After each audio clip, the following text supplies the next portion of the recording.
নমস্কার বন্ধুরা, উমা ফুড কিচেনের আরো একটি নতুন পর্বে আপনাদের সবাইকে স্বাগত। আজ আমি আপনাদের তৈরি করে দেখাবো প্রদীপ পুলি, যেটা কি অন্যান্য পিঠের তুলনায় দেখতেও সম্পূর্ণ অন্যরকম আর খেতেও দুর্দান্ত টেস্ট হয়। আজকের আর বেশি কথা না বলে চলে এসেছি সরাসরি তৈরি করার পদ্ধতিতে। এবার আমরা এখানে একটি ক্ষীরের পুর তৈরি করে নেব। একটি প্যানের মধ্যে দিয়ে দিলাম 1 বাটি পরিমাণ দুধ আর দিয়ে দিচ্ছি এর মধ্যে হাফ টিস্পুন পরিমাণ ঘি। ঘিটা দেওয়ার কারণে এই ক্ষীরের টেস্ট খুবই সুন্দর হবে। এখন দুধটা হালকা একটু গরম হয়ে যাওয়ার পর এর মধ্যে আমি দিয়ে দিচ্ছি 10 টাকা প্যাকেটের 1 প্যাকেট গুঁড়ো দুধ। আমাদের এখানে সামান্য পরিমাণ ক্ষীরের প্রয়োজন, তাই আমি এখানে অল্প করেই ক্ষীরটা তৈরি করছি। এবার এটিকে অনবরত নাড়াচাড়া করে ভালোভাবে মিশিয়ে নিতে হবে। মিশিয়ে নেওয়ার পর দুধটাকে কিছুক্ষণ ধরে ফুটিয়ে নিলাম। তারপর আমি এর মধ্যে দিয়ে দিচ্ছি 2 টেবিল চামচ পরিমাণ নারকেল কোড়া। আপনারা চাইলে এখানে নারকেলের পরিমাণটা বাড়িয়ে দিতে পারেন বা নাও দিতে পারেন। নারকেল কোড়াও দিয়ে দেওয়ার পর আবারও ভালোভাবে নাড়াচাড়া করে মিশিয়ে নেব এবং গ্যাসের ফ্লেমটা মিডিয়াম টু হাইতে থাকা অবস্থায় এই পর্যায়ে অনবরত নাড়াচাড়া করে যেতে হবে, তা না হলে কিন্তু তলার দিকে লেগে যেতে পারে। আর তারই মাঝখানে আমি দিয়ে দিলাম এর মধ্যে 1 টেবিল চামচ পরিমাণ চিনি। এখানে চিনি খুব বেশি ব্যবহার করব না, যেহেতু গুঁড়ো দুধ দেওয়া আছে, গুঁড়ো দুধটা মিষ্টি। তো আপনারা যদি চান এখানে মিষ্টির পরিমাণটা আরেকটু বাড়িয়ে নিতে পারেন। যখন ঠিক এরকম ঘন হয়ে আসছে এই পর্যায়ে আমি এর মধ্যে দিয়ে দিলাম 2টো ছোট এলাচ থেতো করে। এলাচটা দেওয়ার কারণে ক্ষীরের মধ্যে খুব সুন্দর একটা ফ্লেভার আসবে।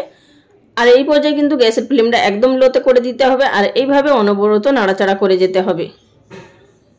আপনারা চাইলে এই পর্যায়ে 1 টিস্পুন পরিমাণ চালের গুঁড়িও ব্যবহার করতে পারেন, এতে করে ক্ষীরটা আরো খুব সুন্দরভাবে টানিয়ে যাবে তাড়াতাড়ি।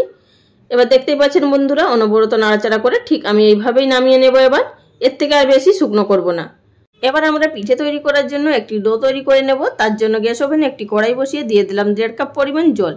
আমি এখানে একটি বাটির মাপ করে দিয়ে দিচ্ছি, আপনারা অবশ্যই যে কোনো বাটি বা কাপ মেপে মেজারমেন্টটা করে নেবেন। দিয়ে দিলাম হাফ টিস্পুন নুন বা স্বাদ অনুযায়ী নুন। জলটা যখনই এইভাবে ফুটে উঠবে এর মধ্যে দিয়ে দিলাম 1 টিস্পুন পরিমাণ ঘি। ঘিটা দেওয়ার কারণে আমাদের ডোটা খুবই স্মুথ হবে। যেই বাটির মাপ করে আমি নিয়েছিলাম 2.5 কাপ পরিমাণ জল, সেই বাটিরই মাপ করে 1 বাটি পরিমাণ এখানে চালের গুঁড়ি দিয়ে দিলাম। দিয়ে দেওয়ার পর গ্যাসের ফ্লেমটা একেবারে লোতে করে দিতে হবে আর অনবরত নাড়াচাড়া করে যেতে হবে যতক্ষণ না একটি ডোতে পরিণত হচ্ছে। দেখতেই পাচ্ছেন বন্ধুরা, এখানে খুব সুন্দর একটা স্মুথ ডো তৈরি হয়ে গেছে। এবার গ্যাসের ফ্লেমটা বন্ধ করে দেব এবং এটিকে ঢাকা দিয়ে 5 মিনিট মতো স্ট্যান্ডিং টাইমে রেখে দেবো, যাতে করে ডোটা আরও একটু সফট হয়ে যায়। আর আমি এখানে আতপ চাল ব্যবহার করেছি। 5 মিনিট পর ডোটাকে আমি একটি থালার মধ্যে নামিয়ে নিয়েছি আর এইভাবেই হাত ছোঁয়া গরম থাকা অবস্থাতে আমাদের এটিকে মেখে নিতে হবে। তবে আপনারা এখানে চাইলে হাতের মধ্যে ঘি বা জল লাগিয়ে অবশ্যই মেখে নিতে পারেন। আমি এখানে হাতের মধ্যে সামান্য পরিমাণ ঘি লাগিয়ে মেখে নিয়েছি আর দেখতেই পাচ্ছেন এখানে খুবই স্মুথ একটা ডো তৈরি হয়ে গেছে। এই পর্যায়ে আমি এখান থেকে কিছুটা পরিমাণ নিয়ে নেব। ডো নিয়ে 2 হাতে তালুর সাহায্যে প্রথমে খুব সুন্দর করে বাইন্ড করে গোল করে নিতে হবে।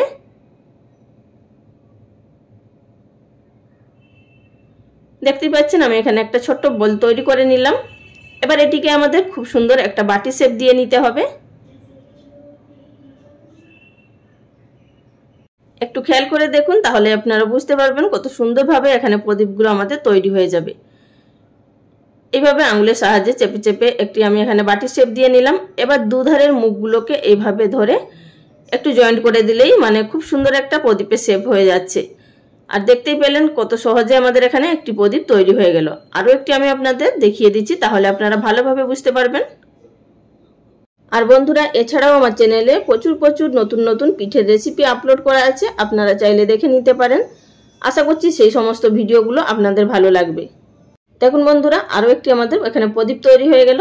একসাথে 2টো প্রান্ত ধরে একটু ছুচালো করে দিলেই কিন্তু খুব সুন্দর একটা প্রদীপের শেপ তৈরি হয়ে যাচ্ছে। একই রকম ভাবে আমি এখানে কয়েকটা প্রদীপ তৈরি করে নিলাম। এবার চলে যাব এগুলোকে স্টিম করার পদ্ধতিতে। গ্যাস ওভেনের উপরে আগে থাকতে একটি বড় পাত্রের মধ্যে পরিমাণ মতো জল গরম করতে বসিয়ে দিয়েছি। আর জলটা যখন এইভাবে ফুটতে শুরু করবে সেই পর্যায়ে দিয়ে দেবো এর মধ্যে আগে থাকতে তৈরি করে রাখা প্রদীপের থালা। দিয়ে দেওয়ার পর গ্যাসের ফ্লেম মিডিয়াম টু হাইতে থাকা অবস্থায় এটিকে আমাদের 7 থেকে 10 মিনিট মতো স্টিম করে নিতে হবে। খুব বেশিক্ষণ ধরে কিন্তু স্টিম করার কোনো প্রয়োজন নেই, তার মধ্যেই কিন্তু পিঠেগুলো খুব ভালোভাবে সেদ্ধ হয়ে যাবে।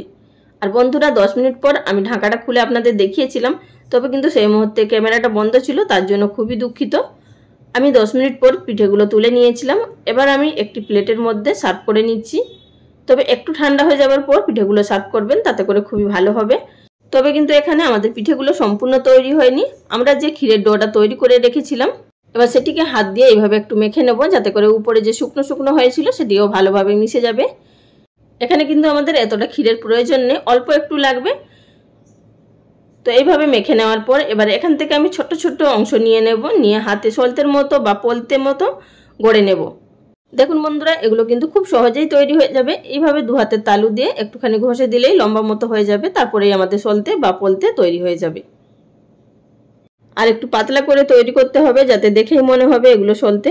ঠিক এইভাবেই আমি সবগুলো তৈরি করে নেব, মানে যে কটা প্রদীপ তৈরি করেছি তার জন্য। তবে আমি এখানে আপনাদের আরও একটি তৈরি করে দেখিয়ে দিচ্ছি। বন্ধুরা, ভিডিও চলাকালীন ছোট্ট একটি অনুরোধ, যদি আমার চ্যানেলে কেউ নতুন দর্শক বন্ধু এসে থাকেন আর যদি আমার ভিডিওটি দেখে আপনাদের ভালো লাগে, চ্যানেলটি সাবস্ক্রাইব করে নেওয়ার অনুরোধ রইল।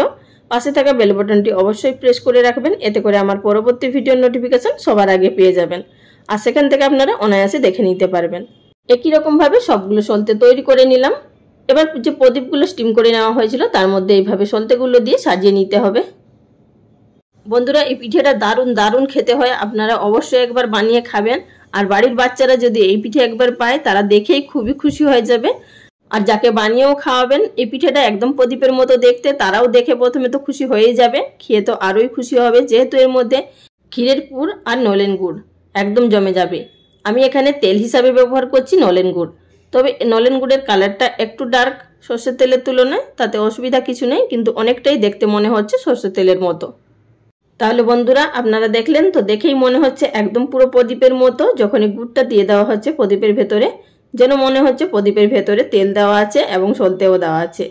আমি এখানে কয়েকটা সাজিয়ে নিয়েছি, বাদবাকি যেগুলো আছে সেগুলোও একই রকমভাবে সাজিয়ে নেব। তাহলে বন্ধুরা, দেখলেন তো কত সহজভাবে কত সুন্দরভাবে এই প্রদীপ পুলিগুলো তৈরি হয়ে গেল। আর দেরি না করে বাড়িতেই ঝটপট বানিয়ে ফেলুন এই প্রদীপ পুলিগুলো, খেয়ে আমাকে কমেন্ট করে জানাবেন আপনাদের কেমন লেগেছে। আজ এই পর্যন্ত, সবাই ভালো থাকবেন, নমস্কার।